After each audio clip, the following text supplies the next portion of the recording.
Aujourd'hui, la surproduction alimentaire pousse effectivement au gaspillage. Un chiffre très marquant, 50% des produits alimentaires achetés lors au moment des fêtes est directement jeté.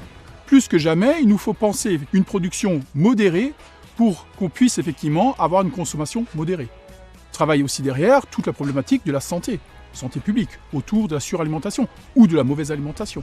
Aujourd'hui, il nous faut pouvoir trouver moyen de transformer ce surplus alimentaire. Alors depuis 2015, il y a un programme européen de lutte effectivement contre le gaspillage des denrées alimentaires.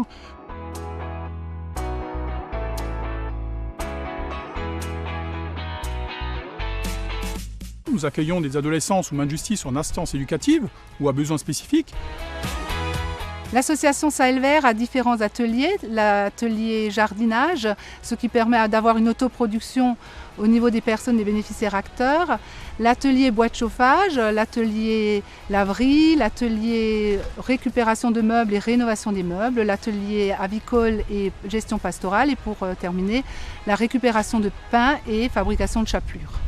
Chaque personne contribue à une dynamique collective et aussi répond à ses propres besoins, d'où le statut de bénéficiaire acteur.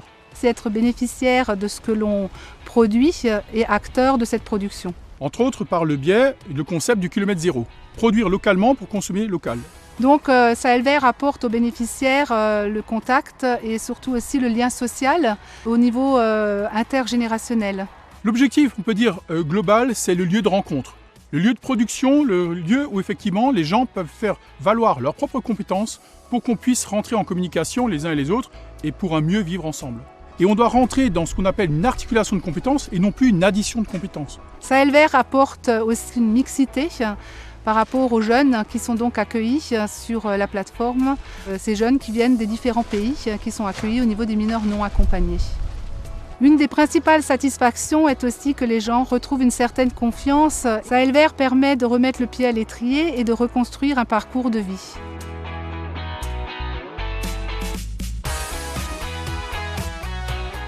Une écologie sociale qui veut effectivement sortir des systèmes de domination. Certes, notre action est une goutte d'eau, mais cette goutte d'eau peut effectivement alimenter d'autres idées et aller encore plus loin. Nous y croyons plus que jamais. Nous avons une jeunesse qui n'a jamais autant bougé que pour ce XXIe siècle. Aujourd'hui, il nous faudra peut-être 100, 200, 300 ans pour que les choses changent, mais l'humanité est en route. Cette humanité est faite de relations d'altérité pour un développement durable.